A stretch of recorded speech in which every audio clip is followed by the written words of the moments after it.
नमस्कार दोस्तों।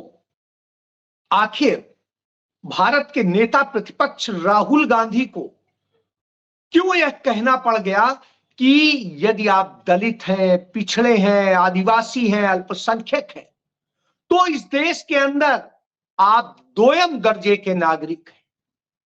क्या ऐसी वजह पैदा हो गई?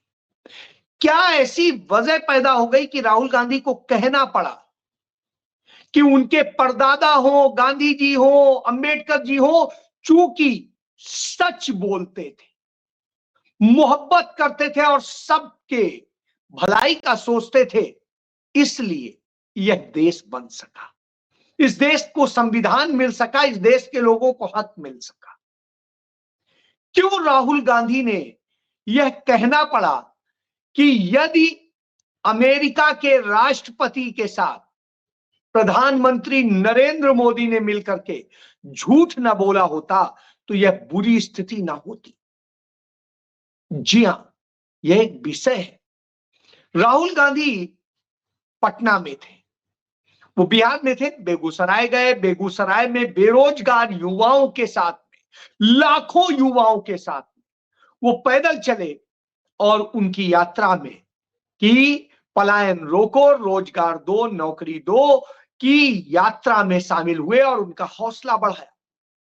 कांग्रेस पार्टी के नेता, युवाओं के नेता कन्हैया कुमार इस आयोजन को लीड कर रहे हैं। वहां के बाद राहुल गांधी संविधान सुरक्षा सम्मेलन में गए और वहां जाकर के जब उन्होंने संबोधित किया तो तमाम वो सच उन्होंने बताए जिनको यह देश बार बार महसूस कर रहा है। उन्होंने कहा कि भारत को इस ढंग से आज बना दिया गया है कि यदि आप दलित हैं, पिछड़े हैं, आदिवासी हैं, अल्पसंख्यक हैं तो आपको हक नहीं मिलेगा, वंचित हैं तो भी हक नहीं मिलेगा। राहुल गांधी ने उसमें एक और लाइन जोड़ी, महिला है तो भी आपको हक नहीं मिलेगा। और राहुल गांधी ने इसके तमाम उदाहरण देते हुए तमाम बातें कही। उन्होंने कहा कि हमने प्रयास किया है तेलंगाना में, और वह प्रयास सिर्फ जातिगत जनगणना तक सीमित नहीं है, उससे आगे निकल चुका है और हम वह हक देने की तरफ करने जा रहे हैं। हम उन वर्गों की, उन जातियों की, उन लोगों के दर्द को महसूस कर रहे हैं, देख रहे हैं, तो उसको इंसाफ देने की लड़ाई लड़ने जा रहे हैं। जब राहुल गांधी इसको बताते हैं तो वो बताते हैं कि किस तरीके से सारे खेल किए गए।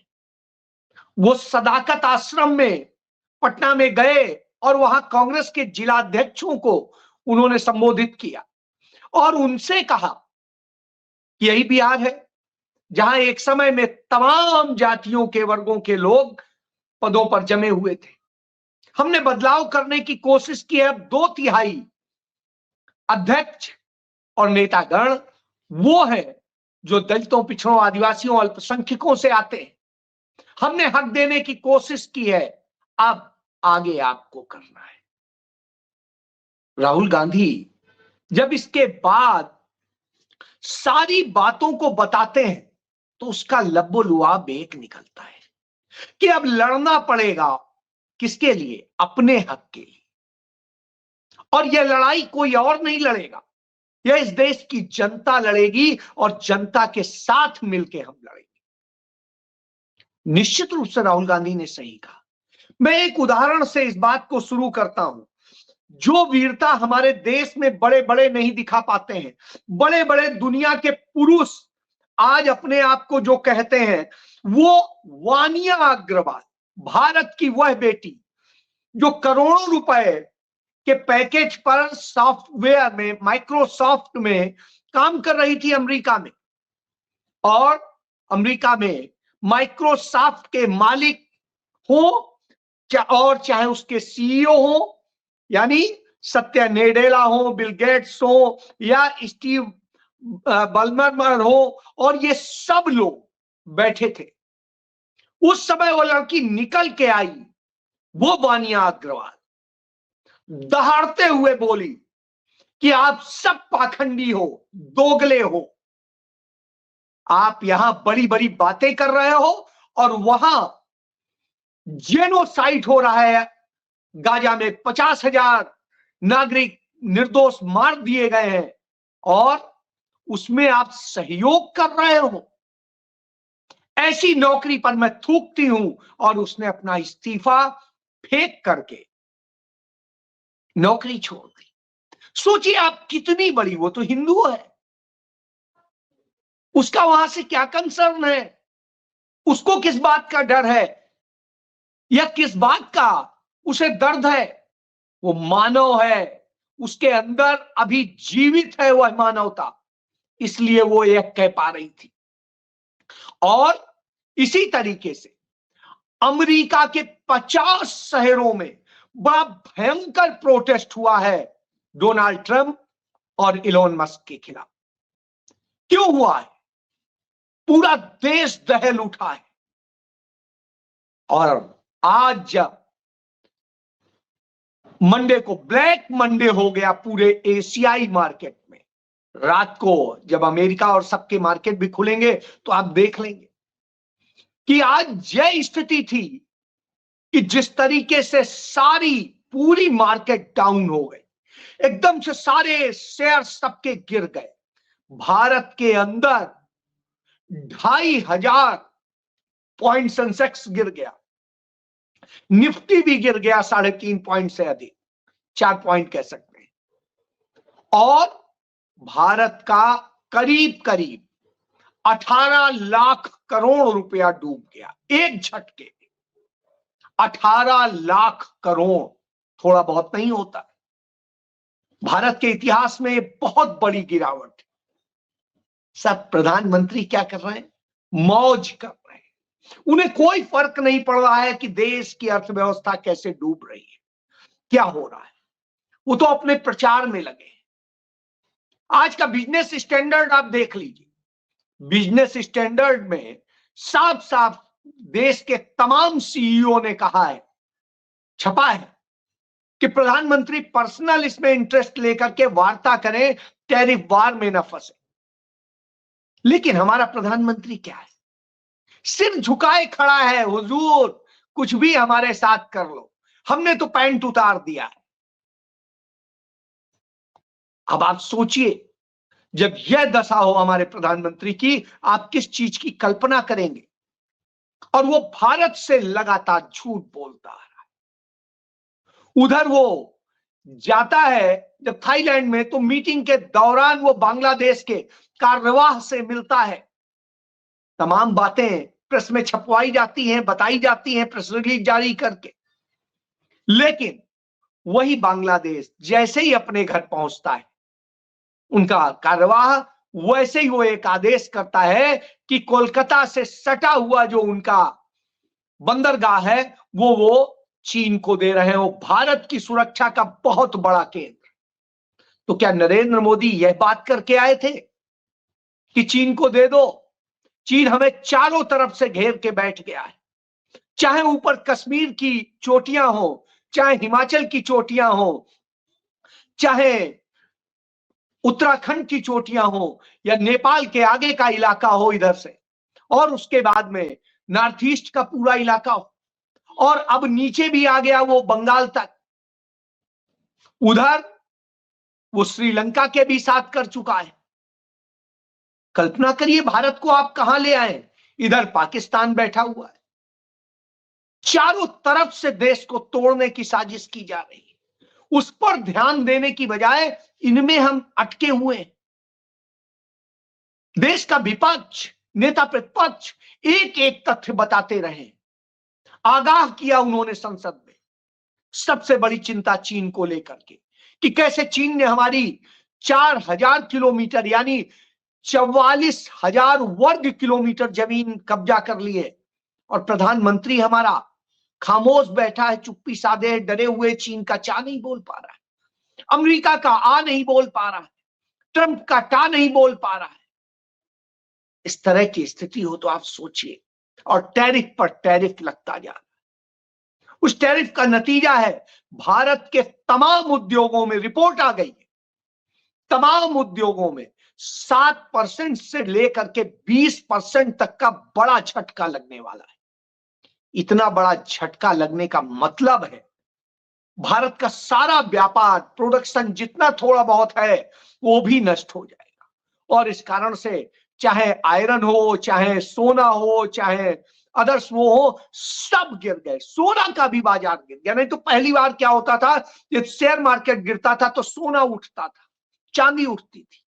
लेकिन अब एक दिन में सोना रिकॉर्ड 2500 के करीब टूट गया। अब आप सोचिए, एक दिन में इतनी बड़ी गिरावट कभी नहीं आई, वो आ रही है। उसके बाद में सब मुनाफा निकाल निकाल के कहां जा रहा है? विदेश जा रहा है, भारत को नहीं मिल रहा है। और इसी तरीके से मार्केट से, और उधर हमारा 20 अरब डॉलर का इसी साल हमारा आईटी का रिन्यूअल होना है कॉन्ट्रैक्ट अमेरिका में। अब आप सोचिए, वो भी फंस गया है। यदि वो फंस गया, या आधे पे आ गया, या 1/4 हो गया, या 2/4 ही रह गया, या 2/3 ही रह गया, तो ऐसी स्थिति में हमारे देश के करोड़ों युवा बेरोजगार होंगे, घूमेंगे। करोड़ों युवाओं का रोजगार छिन जाएगा जो आईटी सेक्टर में मिलता है। ये सारी बीभत्स दशाएं, और इसके बाद में हमारी सरकार किसी को हक देने की स्थिति में नहीं। हमारी सरकार छीनने पे लगी हुई है। वक्फ संशोधन बिल पर ध्यान दे रही है। इस देश के अंदर रामनवमी के दौरान कैसे उपद्रव कराए जाएं, इस पर ध्यान दे रही है। और ऐसे ऐसे केस हो रहे हैं कि अपने आप में शर्मनाक है। उदाहरण के लिए देख लीजिए, बरेली में बुलडोजर से वो रामनवमी की यात्रा निकालते हैं, पुलिस ने रोका तो भाजपा का जिला अध्यक्ष आ गया, पुलिस के लोगों से उसने गाली गलौज करी, और उसके बाद में पुलिस के लोग डर गए और उसे जाने दिया। यानी कानून व्यवस्था खत्म। इसी तरीके से प्रयागराज में, जिसे इलाहाबाद होता था, जिसे प्रयागराज इन्होंने कर दिया है, वहां एक मस्जिद में चढ़ जाते हैं तथाकथित करणी सेना वाले लोग, और वहां जाकर के मस्जिद के ऊपर अपना भगवा झंडा फहरा देते हैं। पता नहीं कौन सी वीरता, ये कौन सी रामनवमी है? क्या राम का यह चरित्र बताया गया है रामायण में, रामचरितमानस में? किस रामायण में बताया गया है कि राम किसी दूसरे धर्म के उसको विध्वंस करते थे, उसको लेते थे? झूठ की बुनियाद पर टिके होने का यही नतीजा होता है। इसीलिए राहुल गांधी ने कहा कि हमारे परदादा के बारे में जब सवाल किया गया तो मैंने सोचा और मैंने यही जवाब दिया कि वो झूठ नहीं बोलते थे, वो सच बोलते थे। इसलिए तमाम समस्याओं को स्वीकार भी करते थे और उनका समाधान भी करते थे। यहां झूठ बोला जाता है। उन्होंने कहा डॉक्टर अंबेडकर की जो विचारधारा है, नेहरू की विचारधारा है, गांधी की विचारधारा है, वह विचारधारा ही हमारे रगों में वास्तविक है और वही भारतीय है। संविधान की सुरक्षा करना, संविधान का सम्मान रखना, यह हमारी जिम्मेदारी है और यह हमें करना पड़ेगा। मैंने अमेरिका का उदाहरण दिया, उस लड़की का उदाहरण दिया कि कैसे वो संघर्ष में आई। तो क्या भारत की जनता इस झूठ के खिलाफ कहीं संघर्ष के लिए उतर रही है? कहीं ऐसी कोई लड़की आ रही है जो मुंह पर इस तरह से झाड़ के कहे कि मोदी तुम गंदा काम कर रहे हो? ट्रंप से डरे बगैर वहां के करोड़ों लोग सड़कों पर आ गए। 50 राज्य जो है, उन 50 में 50 राजधानियों में लोग आ गए। सोचिए, अमेरिका में तो एक एक मिनट के लोग पैसे लेते हैं, वहां घंटों के हिसाब से पेमेंट होता है, और इतना सब छोड़ के लोग इस तरह से कर रहे हैं। ट्रंप और एलन मस्क, कोई भी किसी को उन्होंने नहीं बख्शा और सच्चाई बताई। लेकिन नरेंद्र मोदी इस देश के लोगों के लिए तो कुछ नहीं कर पा रहे। एक्साइज ड्यूटी बढ़ा रहे हैं, किसमें? ऑयल में। दुनिया में इस समय सबसे सस्ती स्थिति में क्रूड ऑयल $34 प्रति बैरल पर है। यानी हमको अभी जो मिल रहा था $70 पे था, 34 पे आ गया, तो करीब करीब आधा तो मिलना ही चाहिए। ना आधा मिले तो 40% तो छूट होनी चाहिए। मल्लिकार्जुन खड़गे ने इसको लेके कहा कि दुनिया के उसमें 2014 के मुकाबले भी 41% सस्ता है क्रूड ऑयल, लेकिन 2014 के मुकाबले तो हम आपसे उम्मीद नहीं करते हैं। हम कहते हैं अभी जो रेट रखे हो उसी में उतना छूट दे दीजिए। साहब वो नहीं होगा, मुनाफा वसूली होगी, लूटा आपको जाएगा।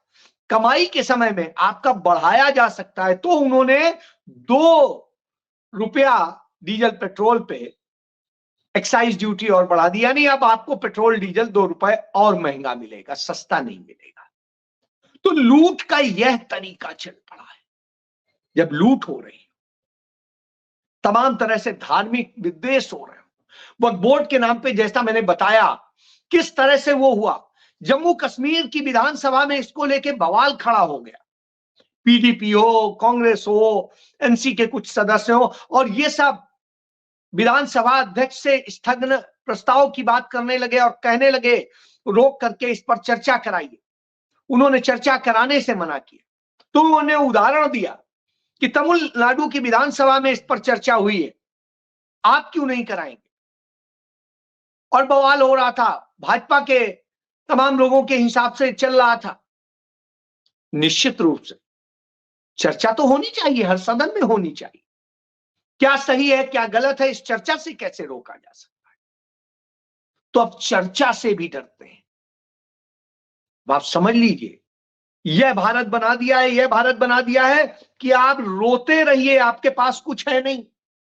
और रामजी लाल जो सपा के सांसद थे, उन्होंने एक सच बोला और उस सच के कारण उनकी हत्या कराने की साजिश की जा रही।